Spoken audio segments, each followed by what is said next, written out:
What about the stuff with animals and sort of totemism?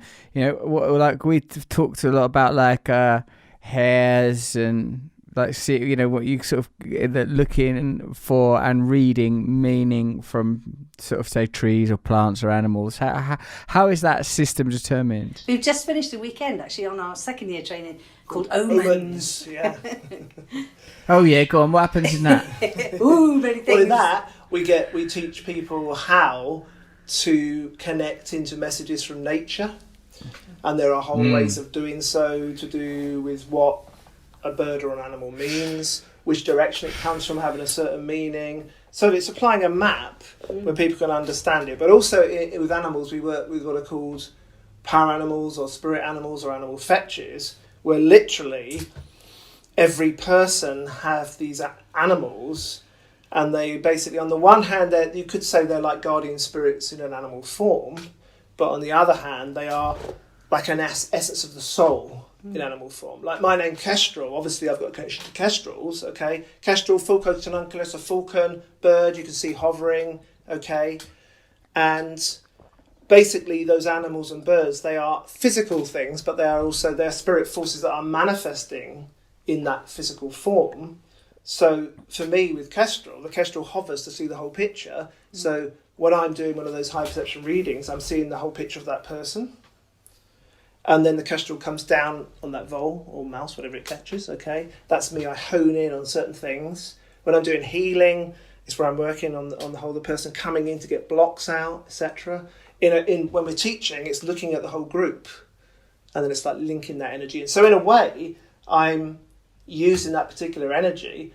And it's no great mystery. It's just what the bird does in physical reality applied in other realms. Because the Kestrel hovers to see, and then it hunts. So everybody's power animal or animals represents aspects of them that they may be aware of or maybe yet to be aware of. Sometimes the spirit animals or the animals of power, whatever word one feels comfortable with, can represent your wild side. Yeah. And some people's wild side, and I don't mean wild running around naked, if that's your thing, fair enough.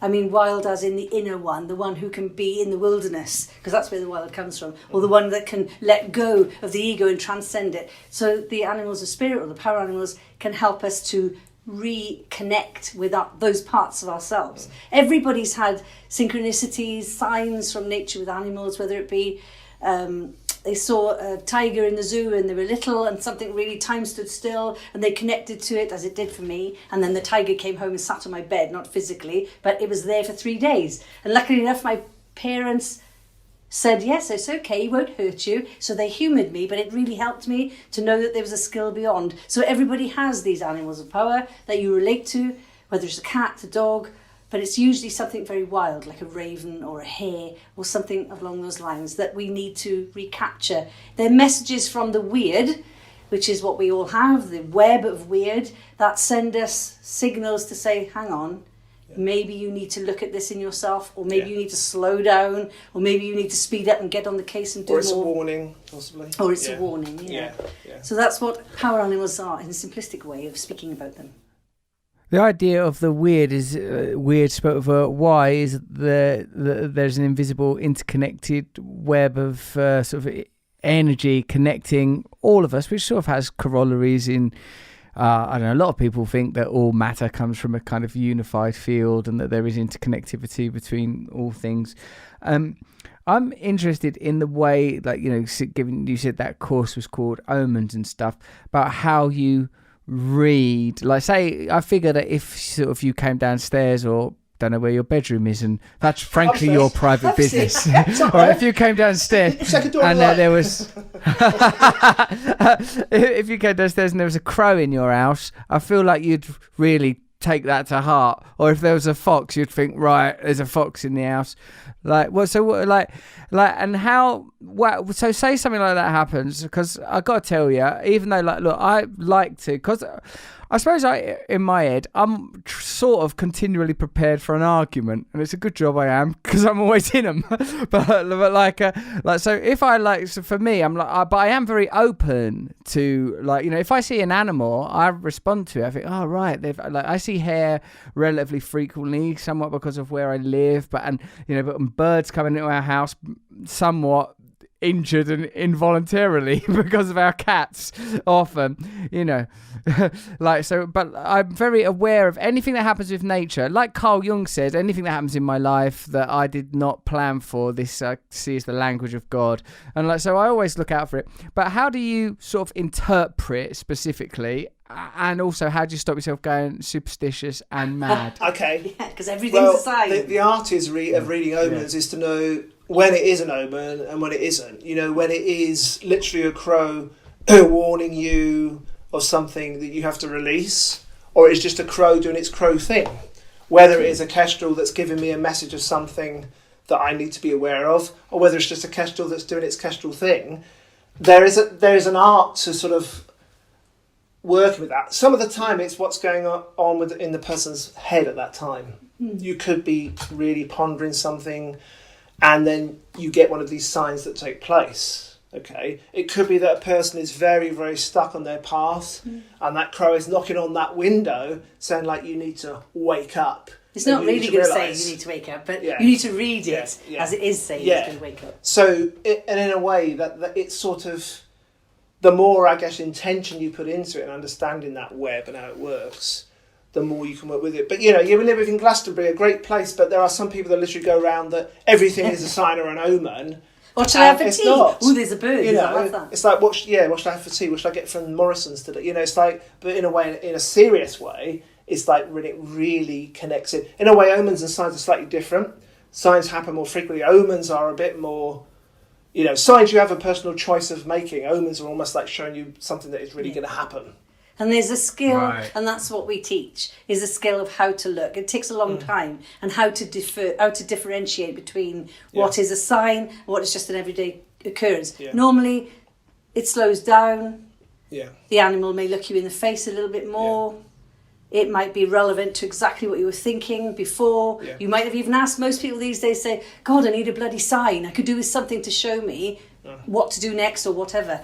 And that could be something that leads you into... That's right. And then from that, you need to learn the skill in the natural history of the habits of the different animals. You've got to identify them. Yeah. Because there's lots of things about, but a lot of them are to do with American animals and so on. But it's more to do with this country, because we're in this country, learning what the natural side of that animal does in its natural habitat, to then decipher the sign. So it takes a lot of experience, but it's worth it. And you get to commune with nature. It's another way of communing. Yeah, and I suppose it sort of encourages a reverence for nature in the acknowledgement of our connection to it, and the we're all God's creatures, aren't we? Everything is God's creature, so everything has a message of some description, whether it be an ant going by in a certain way or a human that might just look at us a certain way and bring that moment to I feel loved, or I feel passion, or I feel whatever it is. We're all God's creatures, as you would say.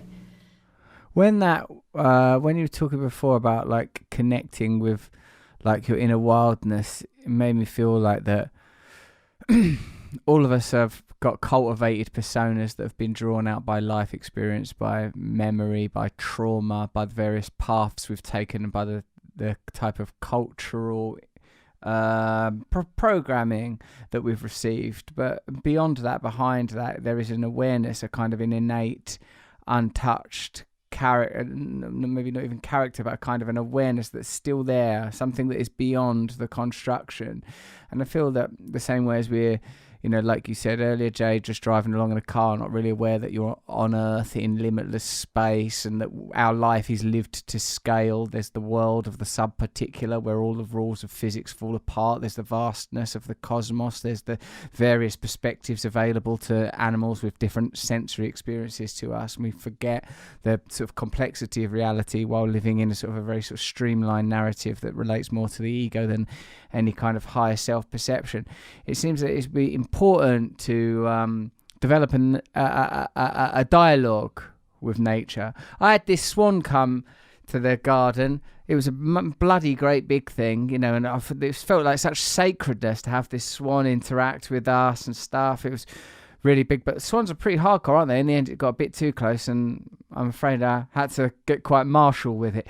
And then another occasion before the birth, luckily, it's when I realised, it's a good job that as a higher ape, I can pick up this broom and create some distance.